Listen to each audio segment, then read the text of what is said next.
perhatikan, akan saya jelaskan secara detail tentang masalah bid'ah. Ini lanjut ya, biar kita paham, ojo sampai kesasar. Bid'ah, kita lihat di PowerPoint. Kok gak ketok ini? Coba di setting lagi. Ini yang megang teknisinya mana? Jadi saya akan jelaskan beberapa poin. Yang pertama ini adalah khilafiyah. Umat Islam ini pasti berbeda-beda di dalam berpendapat, berpikir. Tidak bisa maksimal ini. Ya wis, nggak buku aja. Yang pertama yaitu masalah khilafiyah yang akan kita bahas. Yang kedua masalah hadis bid'ah. Ini yang sekarang lagi marak di tengah masyarakat. Hadis bid'ah. Kabeh sesat, kabeh kafir. Sahabate Kanjeng Nabi kafir, sesat. Sampai-sampai terakhir ini ada orang yang mengatakan orang tua Nabi Muhammad kafir dan masuk neraka. Naudzubillah min dalik. Makanya hati-hati. Saya kasih modal sekarang. Jangan sampai kita termasuk orang-orang yang keluar daripada rel ahlu sunnah wal jamaah. Yang ketiga, nanti kita akan membahas tentang masalah peringatan hari besar Islam. Contoh maulid Nabi itu bid'ah apa tidak? Memperingati maulid itu bid'ah atau tidak? Memperingati Isra Mi'raj itu bid'ah atau tidak? Dan terakhir nanti kita akan kesimpulan. Yang pertama, kita membahas masalah khilafiyah. Khilafiyah itu sudah disabdakan oleh baginda Nabi Muhammad sallallahu alaihi wasallam. Ikhtilaf ummati rahmatun.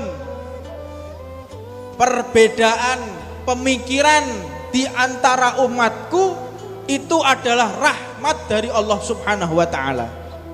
Jadi kalau ada orang berbeda pendapat, ada yang senang maulidan, ada yang tidak senang maulidan, ada yang senang tahlilan, ada juga yang gak suka tahlilan. Ikhtilaf, perbedaan antara satu madhab dengan madhab yang lain, itu adalah rahmat dari Allah. Ikhtilaf ummati rahmatun, perbedaan ini rahmat. Jadi kalau ada orang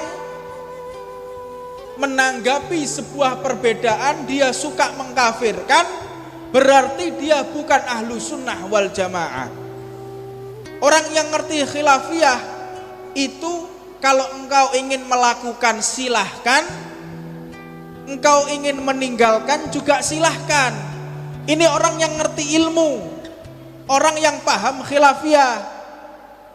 Makanya hati-hati kepada orang yang mengajarkan ilmu tetapi tidak paham khilafiyah. Yang berbeda dengan dirinya dikatakan kafir, yang berbeda dengan dirinya dikatakan bid'ah. Ini repot. Sampai-sampai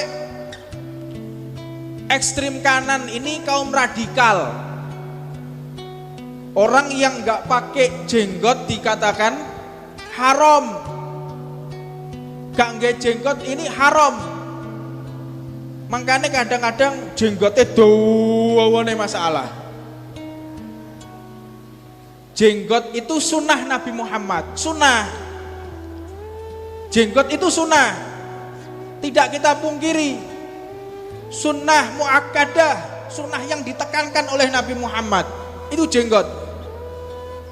Tapi jenggot yang ditata, duduk jenggot sing dawa dijuwarno. PJMM, tahu PJMM? Persatuan Jenggot Morat Marit. Rasulullah itu pakai jenggot tapi ditoto, gak dijarno, ditata yang rapi. Jadi sing delok iku gak wedi. Jenggote dawa mencurang tok. Iki medeni sing model-model ngene. Tersenyum. Tabassum fi akhika shadaqah. Tersenyum dengan saudara kita itu sedekah. Ojo mencurang. Kabeh syirik, kabeh kafir. Hati-hati. Maka orang kalau mempelajari ilmu dari kaum radikal ini bahaya. Di antaranya ada hadis yang mengatakan jika engkau menggunakan baju, menggunakan pakaian lalu terlalu panjang sampai di bawah tumit, maka akan masuk neraka. Lah ekstrim kanan ilmunya cuma segitu, wes. Lek celonone kedawan mlebu neraka, padahal ada lanjutannya. Jika digunakan untuk sombong-sombongan. Gak dilanjutno. Lah mosok wong mlebu neraka gara-gara celonone kedawan. Sekarang masuk akal atau tidak? Kira-kira ada orang mau dimasukkan ke dalam neraka oleh Allah. Malaikat bertanya kepada Allah, ya Allah, hambamu ini kan sholat, ya. Hambamu ini kan zakat, haji dan umroh, iya. Lalu kenapa engkau masukkan ke dalam neraka? Dijawab oleh Allah, karena celananya terlalu panjang. Masuk akal? Tidak masuk akal. Yang panjang digunakan untuk sombong-sombongan. Jadi yang masuk neraka itu yang sombong. Jangan orang yang pakai celana agak panjang dikit dikatakan sesat, syirik, bid'ah, masuk neraka. Lah ini ekstrim kanan. Jangan sampai kita termasuk di dalam ekstrim kanan. Begitu juga dengan ekstrim kiri. Ekstrim kiri itu kaum liberal. Beberapa saat yang lalu ada orang memaknai jenggot, tambah panjang jenggotnya tambah goblok. Wong lek gawe jenggot itu berarti goblok. Iki ekstrim kiri liberal. Sekarang kita mau tanya, Nabi Muhammad itu riwayatnya pakai jenggot apa tidak? Pakai. Kiai Haji Hashim Asy'ari pakai jenggot. Kiai Haji Wahab Hasbullah pakai jenggot. Kiai Hamid Pasuruan pakai jenggot. Seluruh para kiai, para ulama semuanya pakai jenggot. Para sahabat Nabi Muhammad menggunakan jenggot. Ini ekstrim kiri liberal, tambah panjang jenggotnya tambah goblok. Tuh. Hati-hati. Ekstrim kiri ini seolah-olah menasehati tetapi melecehkan sunnahnya Nabi Muhammad SAW. Jadi yang tengah-tengah, jangan kita terlalu ke kiri dan juga kita jangan terlalu ke kanan.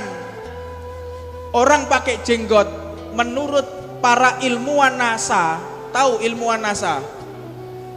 Ngerti NASA apa gak? Pohong dinyet-nyet dikei gula Jawa. Apa? Jemblem. Departemen perbadokan ini paham kabeh. Jadi yang namanya ekstrim kiri liberal dibantah oleh NASA. NASA peneliti tentang masalah ultraviolet.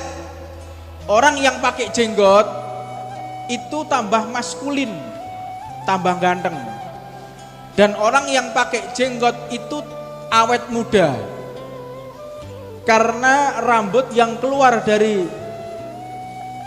wajah itu bisa menolak sinar ultraviolet. Tambah ganteng, tambah awet nom yang pakai jenggot. Tapi didelok-delok, lek jenggote kandel, tebal, yo didawakno titi api. Kadang jenggote mak 3 iji diduwawakno. Kaya tikus kejegur got. Jangan memaksa. Wis pokoknya ketok ono jenggote untuk ngambil sunnah gitu aja. Ojo didawak-dawakno. Malah sing delok kok wedi iki kena opo iki pikirane. Nah, ini memahamkan tentang masalah khilafiyah. Jangan sampai kita termasuk golongan yang ekstrim kiri.